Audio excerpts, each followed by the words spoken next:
എല്ലാവർക്കും സ്വാഗതം. ഈ റിവ്യൂ ഇഷ്ടപ്പെടുവാണെങ്കിൽ ഒന്ന് ലൈക്ക് ചെയ്തും സബ്സ്ക്രൈബ് ചെയ്തും സപ്പോർട്ട് ചെയ്യണം. അപ്പോൾ ജയൻ ദേവയാനിയോട് പറയുന്നുണ്ട്, ഏതായാലും ഈ വീട്ടിലുള്ള എല്ലാവർക്കും നയനമോളെ ഇഷ്ടമാണ്. നയനമോളെ ഇഷ്ടമില്ലാത്തവരും ഉണ്ട്. അവർക്ക് ഏതായാലും നയനമോൾ ഇങ്ങോട്ട് വന്നില്ലെങ്കിലും കുഴപ്പമില്ല, ബാക്കി ഉള്ള എല്ലാവരുടെയും മനസ്സ് നീറുമായിരിക്കും എന്നിങ്ങനെ പറയുന്നുണ്ട്. എന്നിട്ട് പറയും, ഞാനൊരു കാര്യം പറഞ്ഞാൽ തനിക്ക് വിഷമമൊന്നും തോന്നരുത്. ഇപ്പം ഈ സമയത്ത് മുത്തച്ഛനും മുത്തശ്ശിക്കും അച്ഛനും അമ്മയ്ക്കും അതുപോലെ ആദർശും ഒക്കെ തന്നേക്കാൾ ഏറെ സ്നേഹിക്കുന്നത് നയനമോളെയാണ്. അത് താനൊന്ന് മനസ്സിലാക്കിയാൽ കൊള്ളാം എന്നിങ്ങനെ പറയുമ്പം ദേവേനി തിരിച്ചു ചോദിക്കുന്നുണ്ട് ജയേട്ടനോ എന്ന്. അന്നേരം മറുപടി പറയാൻ ഇത്തിരി വൈകൂട്ടോ. അന്നേരം ദേവേനി പറയുന്നുണ്ട്, ആ മറുപടി വൈകിയപ്പോഴേ എനിക്ക് അതിൻ്റെ ഉത്തരം മനസ്സിലായി എന്ന് പറയുമ്പം ജയൻ പറയുന്നുണ്ട്, ഞാൻ ഇതിനു മുമ്പും പറഞ്ഞിട്ടുണ്ട്, എനിക്ക് അവളെ ഒരു മരുമകളായിട്ട് തോന്നിയിട്ടില്ല, മകളായിട്ട് തന്നെയാണ് തോന്നുന്നത് എന്ന്. അതുകൊണ്ട് തന്നെ മോളില്ലെങ്കിൽ എനിക്കും ബുദ്ധിമുട്ടുണ്ട്. അതുകൊണ്ട് ഈ പ്രശ്നത്തെ പരിഹരിക്കാൻ തനിക്കേ പറ്റത്തുള്ളൂ. അതുകൊണ്ട് ചിന്തിച്ച് എന്താണ് വേണ്ടത് എന്ന് വെച്ചാൽ ചെയ്യുക. നിനക്കും അറിയാമല്ലോ നമ്മുടെ ആദർശന് നയനമോളില്ലാതെ വിഷമമാണ് എന്ന്. അതുകൊണ്ട് തന്നെ ഈ വീട്ടിലെ നയനമോളെ സ്നേഹിക്കുന്നവരുടെ മനസ്സിനെ ആ നീറ്റിൽ മാറ്റാൻ തന്നെ കൊണ്ടേ പറ്റുള്ളൂ. താൻ എന്താണെന്ന് വെച്ചാൽ ചെയ്യുക എന്ന് പറഞ്ഞിട്ട് ജയൻ അങ്ങോട്ട് പോവാണ്. പിന്നെ കാണിക്കുന്ന ആദർശിനെയാണ്. നയനില്ലാത്തതുകൊണ്ട് തന്നെ ആദർശിന് ആകെ വിഷമാട്ടോ. ഇങ്ങനെ ചിന്തിച്ചിരിക്കുന്ന സമയത്താണ് കറക്റ്റ് നയനെ വിളിക്കുന്നത്. പക്ഷേ ദേഷ്യവും വാശിയും കാരണം ആദർശ് ഫോൺ എടുക്കുന്നില്ല. അന്നേരം നയനെ ഓർക്കും, ഇതെന്താ പോലും ഫോൺ എടുക്കാത്ത, ഇനി ബാത്റൂമിലെ വല്ല ആണെങ്കിലോ എന്ന് കരുതി പിന്നെയും വിളിക്കുന്നുണ്ട്. അപ്പം ആദർശ് ഫോൺ എടുത്തിട്ട് അങ്ങ് കട്ട് ചെയ്യും. അന്നേരം നയനിക്ക് ടെൻഷൻ ആവുന്നുണ്ട് കേട്ടോ. അത് കഴിഞ്ഞ് ആദർശ് അവിടെ നിന്ന് എഴുന്നേറ്റ് താഴെ സോഫയിൽ വന്നിരിക്കുവാണ്, ആകെ വിഷമത്തിലാണ്.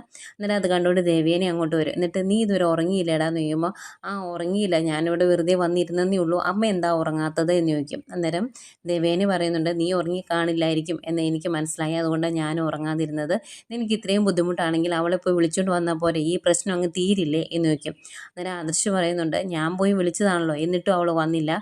അമ്മ ഒരു കാര്യം മനസ്സിലാക്കണം, അവൾക്ക് ഇപ്പോൾ ഉണ്ടായ ഈ പേരും പ്രശസ്തിക്കും ഒക്കെ കാരണം ഞാനും കൂടിയാണ്. കാരണം ഞാൻ അതിനുള്ള ഒരു അവസരം ഉണ്ടാക്കിയത് കൊണ്ടാണ് അവൾക്ക് ഈ നേട്ടമെല്ലാം ഉണ്ടായത്. ഞാൻ അവളുടെ കഴിവിനെ കുറച്ച് കാണുമെന്നല്ല, ഞാൻ അവളെ സ്നേഹിക്കുക മാത്രമേ ചെയ്തിട്ടുള്ളൂ. എന്നിട്ടും ഞാൻ പോയി വിളിച്ചിട്ട് അവൾ വന്നില്ല.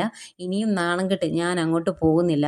അവളുടെ വീട്ടിൽ അച്ഛനും അമ്മയ്ക്കും ഒക്കെ വൈരാഗ്യം അമ്മയോടാണ്. അതുകൊണ്ട് തന്നെ അമ്മയെ തോൽപ്പിക്കാൻ വേണ്ടി ഞാൻ അവളെ പോയി ഇനി വിളിക്കില്ല എന്ന് തന്നെ ആദർശ് പറയുവാണ്. അന്നേരത്തേക്കും ദേവേനിക്ക് ടെൻഷനാട്ടോ. അപ്പം ദേവേനി പറയുന്നുണ്ട്, എൻ്റെ ജയവും തോൽവിയൊന്നും നീ നോക്കണ്ട, വാശി കൊണ്ട് ഒരു കാര്യമില്ല മോനെ, നീ പോയി അവളെ വിളിച്ചോണ്ട് പോയെന്ന് പറയും. പക്ഷെ ആദർശ് സമ്മതിക്കുന്നില്ല കേട്ടോ. അന്നേരം ആദർശ് ചോദിക്കും, ഞാൻ അവളെ പോയി വിളിച്ചോണ്ട് വരണമെന്ന് അമ്മയ്ക്ക് എന്തായത് നിർബന്ധം എന്ന് ചോദിക്കുമ്പം ദേവേനി പറയുന്നുണ്ട്, നിൻ്റെ മനസ്സെന്താണ് എന്ന് എനിക്ക് നന്നായിട്ട് അറിയാം, അതുകൊണ്ടാണ് ഞാൻ അങ്ങനെ പറയുന്നത്, അല്ലാതെ വേറെ ഒന്നും കൊണ്ടും അല്ല എന്ന് പറയും. എന്നിട്ട് ചോദിക്കുന്നുണ്ട്, അവളിപ്പം നമ്മളുടെ കമ്പനിയിലെ നല്ലൊരു ഡിസൈനറാണ്, അവൾ നമ്മളുടെ കമ്പനി വിട്ട് പോയിട്ടുണ്ടെങ്കിൽ അത് വലിയൊരു നഷ്ടമല്ലേ എന്ന് ചോദിക്കും. അന്നേരം ആദർശ് പറയുന്നുണ്ട്, ഇനിയിപ്പം അവൾ അങ്ങനെ പോകുമോ എന്നൊന്നും എനിക്കറിയത്തില്ല, ചിലപ്പം അവളുടെ അച്ഛനും അമ്മയും നിർബന്ധിച്ചിട്ടുണ്ടെങ്കിൽ അവൾ അങ്ങനെ ചിന്തിച്ചേക്കാം എന്ന് പറയുമ്പോഴത്തേക്കും ദേവേനി പറയുന്നുണ്ട്, അങ്ങനെ എന്തെങ്കിലും സംഭവിച്ചിട്ടുണ്ടെങ്കിൽ നമ്മുടെ കമ്പനിക്കല്ലേ നഷ്ടം വരുന്നത്. നയനാസ് കളക്ഷൻ ഇപ്പോൾ പോപ്പുലറായി നിൽക്കുന്നതുകൊണ്ട് അവൾ എവിടെ പോയി ജോലി ചെയ്താലും ആ ഡിസൈൻസിനൊക്കെ സ്നേഹിക്കുന്നവർ അങ്ങോട്ട് പോകില്ലേ മോനെ, നമുക്ക് ബിസിനസ്സൊക്കെ കുറയില്ലേ എന്നൊക്കെ ചോദിക്കുവാണ്. അന്നേരം ആദർശ് പറയും, അങ്ങനെ ഉണ്ടാവുമോ എന്നൊന്നും അറിയത്തില്ല, പിന്നെ അതിൻ്റെ പേര് ഞാൻ പേടിക്കാനും നിൽക്കുന്നില്ല, കാരണം അവൾ വരുന്നതിന് മുമ്പും നമ്മളുടെ ബിസിനസ്സൊക്കെ നടന്നിട്ടുണ്ട്, പിന്നെ ഇപ്പോൾ കുറച്ച് സെയിൽസ് കൂടുതലുണ്ട്, അത്രയല്ലേ ഉള്ളൂ, അതുകൊണ്ട് അങ്ങനെയുള്ള ടെൻഷനൊന്നും എനിക്കില്ല എന്ന് ആദർശ് പറയുവാണ്. അന്നേരം ദേവേനിക്ക് ബുദ്ധിമുട്ടാട്ടോ. എങ്ങനെയെങ്കിലും ആദർശിനെ പറഞ്ഞു വിട്ട് നയനെ വിളിച്ചുകൊണ്ട് വരാൻ വേണ്ടിയാണ് ദേവേനി നോക്കുന്നത്. ഈ സംസാരത്തിനിടയ്ക്ക് ദേവയാനി മനസ്സിൽ പറയുന്നുണ്ട്, ഇനിയിപ്പം നീ വേണ്ടെന്ന് വെച്ചാലും നയന മോള് നിന്നെ വിട്ടു പോകത്തുമില്ല, വേറൊരു ജ്വല്ലറിക്ക് വേണ്ടി വർക്ക് ചെയ്യത്തുമില്ല, അവളെ എനിക്ക് നന്നായിട്ട് അറിയാം എന്നിങ്ങനെ ദേവയാനി ഇങ്ങനെ മനസ്സിലോർക്കുന്നുണ്ട്. അത് കഴിഞ്ഞ് ഇങ്ങനെ പറയുവാണ്, നീ പോയി നയനമോളെ വിളിച്ചില്ലെങ്കിൽ ഇവിടുന്ന് അച്ഛനും അമ്മയും പോയി വിളിക്കും, അതാണ് ഉണ്ടാകാൻ പോകുന്നത് എന്ന് പറയുമ്പോൾ ആദർശ് പറയും, അവരും പോയി വിളിക്കത്തൊന്നുമില്ല, കാരണം അമ്മയുടെ പെരുമാറ്റ രീതിയും സംസാരവും കൊണ്ടാണ് ഇപ്പം അവിടെ നയനെ അവളുടെ അച്ഛനും അമ്മയും പിടിച്ചു വെച്ചേക്കുന്നത്. അതുകൊണ്ട് തന്നെ മുത്തച്ഛനും മുത്തശ്ശിയും പോയി വിളിക്കില്ല. ഏതായാലും അവൾ അവിടെ നിൽക്കട്ടെ, ഈ പ്രശ്നമൊക്കെ പരിഹരിക്കുമ്പോൾ പയ്യെ ഇങ്ങോട്ട് വന്നാൽ മതി എന്ന് പറഞ്ഞിട്ട് ആദർശ് അങ്ങ് പോവാണ്. അന്നേരം ദേവേനിക്ക് ടെൻഷനാട്ടോ. ദേവേനി റൂമിൽ വന്നിട്ട് ഇതിനെപ്പറ്റി തന്നെയാണ് ചിന്തിക്കുന്നത്. അത് കഴിഞ്ഞ് ആകെ ടെൻഷനായിട്ട് നയനെ വിളിക്കും കേട്ടോ. ഈ സമയം നയനയും നന്ദും കൂടെ ഒരുമിച്ചായിരുന്നു കിടന്നുറങ്ങുന്നത്. നയനയ്ക്കാണെങ്കിലും ഉറക്കം വരുന്നില്ല. ആകെ ടെൻഷനോടെ കിടക്കുന്ന സമയത്താണ് ദേവയാനിയുടെ കോള് വരുന്നത്. ചാടി എടുക്കും ഫോണ്. അന്തേക്കും നന്ദും ചാടി എഴുന്നേക്കും. എന്നിട്ട് നന്ദു ചോദിക്കും, ആരാ ചേച്ചി കാട്ടിക്കുക, ഞാൻ നോക്കട്ടെ എന്ന് പറഞ്ഞ് ഫോണങ്ങ് പിടിച്ചു വയ്ക്കുക. എന്നിട്ട് ഓ ആദർശേൻ്റെ അമ്മയാണല്ലോ, ഇനി അങ്ങോട്ട് ചെല്ലാത്തതിൻ്റെ പേരിൽ വഴക്ക് പറയാൻ വേണ്ടി വിളിക്കുമായിരിക്കും, എടുക്കണ്ട എന്ന് പറയും. അന്നേരം നയന പറയുന്നുണ്ട്, ഞാൻ എടുത്തില്ലെങ്കിൽ അമ്മയ്ക്ക് ദേഷ്യമാവും, നീ ഇങ്ങാട്ടെന്ന് പറയുമ്പോൾ അങ്ങ് ദേഷ്യപ്പെടട്ടെ. അന്ന് 7ാം മാസത്തെ ചടങ്ങിന് വന്നപ്പോഴും എന്താ കാണിച്ചത്, വെറുതെ ചേച്ചീനെ വെറുതെക്കാരിയായി കണ്ട് വൈരാഗ്യത്തോടു കൂടിയല്ലേ സംസാരിച്ചത്, അതുകൊണ്ട് ഇത്തിരി ടെൻഷൻ ആകട്ടെ.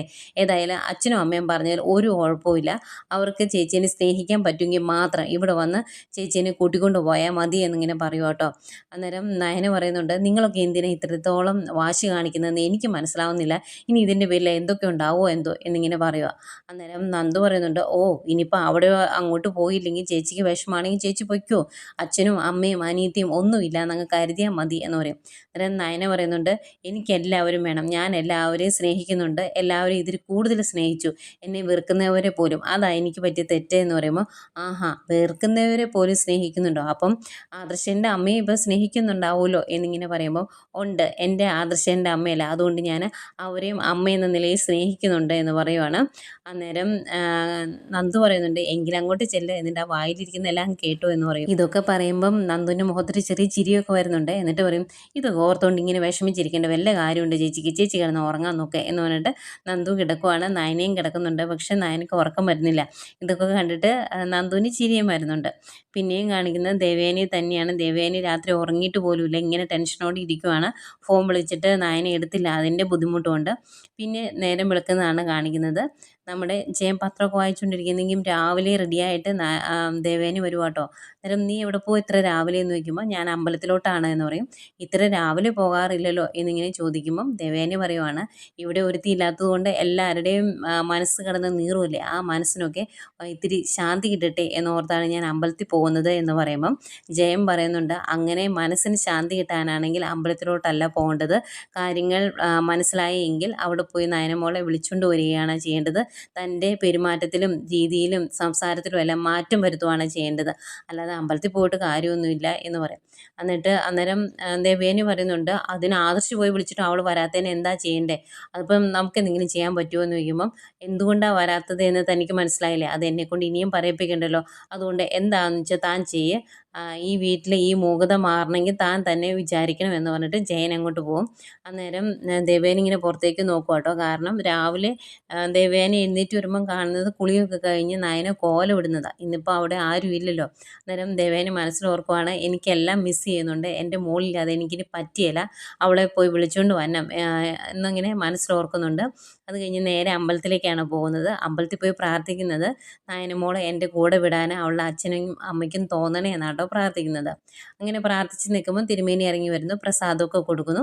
എന്നിട്ട് ചോദിക്കുന്നുണ്ട്, മുഖത്ത് എന്താ ഒരു വിഷാദം, ഒരു വിഷമം പോലെ, എന്താ പ്രശ്നം എന്ന് ചോദിക്കുമ്പം ദേവേനി പറയുന്നുണ്ട്, എൻ്റെ മനസ്സിലൊരു ആഗ്രഹമുണ്ട്, അത് ഞാൻ ദേവിയോട് പറഞ്ഞിട്ടുണ്ട്, അത് ദേവി സാധിച്ചു തന്നില്ലെങ്കിൽ ഇനിയും എനിക്ക് വിഷമമാകുമോ എന്ന് പറയുമ്പം പൂജാരി പറയുന്നുണ്ട്, വിളിച്ചാൽ വിളിപ്പുറത്ത് എത്തുന്ന ദേവിയാണ്, മനസ്സ് തുറന്ന് പ്രാർത്ഥിച്ചാൽ എല്ലാത്തിനും മാറ്റം വരും, ഒന്നുമില്ലെങ്കിലും നിങ്ങളുടെ മരുമോളുടെ കാര്യം തന്നെ ഒന്ന് ഓർത്ത് നോക്കിയേ, മോനും മരുമോളും തമ്മിൽ എന്ത് വഴക്കായിരുന്നു, ഇപ്പം അവർ തമ്മിൽ സ്നേഹിച്ചു തുടങ്ങിയില്ലേ, അതാണ് ദേവിയുടെ ചൈതന്യം, ശക്തി എന്നൊക്കെ ഇങ്ങനെ പറയുവാണ്. അന്നേരം ദേവേനെ ഒന്നുകൂടെ പ്രാർത്ഥിക്കുവാണ് ദേവിയനെ. അന്നേരം പൂജാരി പറയുന്നുണ്ട്, ആ കുട്ടി ഒരു പാവമാണ്, ദേവിക്ക് ഒരുപാട് ഇഷ്ടമാണ് ആ കുട്ടി, അതുകൊണ്ട് അതിനെ ഇനി വേദനിപ്പിക്കരുത് കേട്ടോ എന്നുകൂടി പറയുന്നുണ്ട്. ഏതായാലും പിന്നെ കാണിക്കുന്നത് നമ്മുടെ നയനയുടെ വീടാട്ടോ. അന്നേരം നവ്യ വന്ന് ഗോവിന്ദനോട് പറയുന്നുണ്ട്, നയന ആകെ പ്രഷറിലാണ്, അവൾക്ക് ആദർശേട്ടൻ വന്ന് വിളിച്ചിട്ടും പോകാത്തതിൽ നല്ല വിഷമമുണ്ട് എന്നൊക്കെ പറയുമ്പം ഗോവിന്ദൻ പറയുന്നുണ്ട്, ഇനിയും അങ്ങനെ നാണം കെട്ട് അങ്ങോട്ട് ചെല്ലേണ്ട കാര്യമില്ലല്ലോ, അതുകൊണ്ടാണ് മോളോട് പോകണ്ടെന്ന് പറഞ്ഞത്, അവൾക്ക് ഇഷ്ടമുള്ള പോലെ ചെയ്യാലോ പിന്നെ എന്നിങ്ങനെ ഗോവിന്ദൻ പറയുക. അങ്ങനെ ഇവർ സംസാരിച്ചുകൊണ്ട് നിൽക്കുന്നേക്കുമാണ് നമ്മുടെ ദേവേനി കയറി വരുന്നത്. അന്നേരം ആദർശൻ്റെ അമ്മ വരുന്നുണ്ട് കേട്ടോ എന്ന് നവ്യ പറയും. ഏതായാലും കയറി വരുന്നത് ദേവയാനി ചോദിക്കുന്നത്, നയന എന്ത് ചെയ്യുന്ന, അപ്പം നയന കുളിക്കും, അവളിപ്പോൾ വരുമെന്ന് കനക പറയും. അന്നേരം അവളെ കൂട്ടിക്കൊണ്ട് പോകാനാണ് ഞാൻ വന്നത്, ശരിക്കും നിങ്ങൾ ആദർശം ഒന്ന് വിളിച്ചപ്പോൾ അവളെ ആ കൂടെ വിടുവല്ലേ ചെയ്യേണ്ടത് എന്ന് ചോദിക്കുമ്പം ഗോവിന്ദൻ പറയുന്നുണ്ട്, അതിന് മോളോട് ഇവിടെ നിൽക്കണമെന്ന് ഞങ്ങൾ ആരും പറഞ്ഞിട്ടില്ല, ഞങ്ങൾക്ക് പറയാനുള്ളതൊക്കെ മോളോട് പറഞ്ഞിട്ടുണ്ട്, അവളുടെ ഇഷ്ടം പോലെ അവൾക്ക് എന്ത് വേണമെങ്കിലും ചെയ്യാം എന്നിങ്ങനെ പറയുക. അന്നേരം ദേവേനി ചോദിക്കുന്നുണ്ട്, ഇത്രയും കാലം നിങ്ങൾക്ക് ഈ വാശിയൊന്നും ഇല്ലായിരുന്നല്ലോ, ഇപ്പോഴെങ്ങനെ ഇത്രയും വാശി വരാൻ കാരണം? ഇതിനു മുമ്പ് ഇതൊക്കെ തന്നെയല്ലേ സംഭവിച്ചുകൊണ്ടിരുന്നത് എന്ന് ചോദിക്കും. അന്നേരം ഗോവിന്ദനും കനകയും ഇങ്ങനെ പറയുവാണ്, ഇത്ര കാലം അങ്ങനെയായിരുന്നു, ഇനിയും ഈ രീതിയിലാണ് മുന്നോട്ട് പോകാൻ ഉദ്ദേശിക്കുന്നതെങ്കിൽ ഞങ്ങൾക്ക് മടുത്തു. അതുകൊണ്ട് തന്നെ ഞങ്ങളുടെ മോള് ഞങ്ങളുടെ കൂടെ നിന്നോട്ടെ, അതാണ് ഞങ്ങളുടെ തീരുമാനം എന്ന് പറയുവാണ്. ഇതൊക്കെ കേട്ട് ദേഷ്യവും സങ്കടവും ഒക്കെ വന്ന് നിൽക്കുന്ന ദേവ്യാനിയെ കാണിച്ചുകൊണ്ടാണ് ഇന്നത്തെ എപ്പിസോഡ് അവസാനിക്കുന്നത്.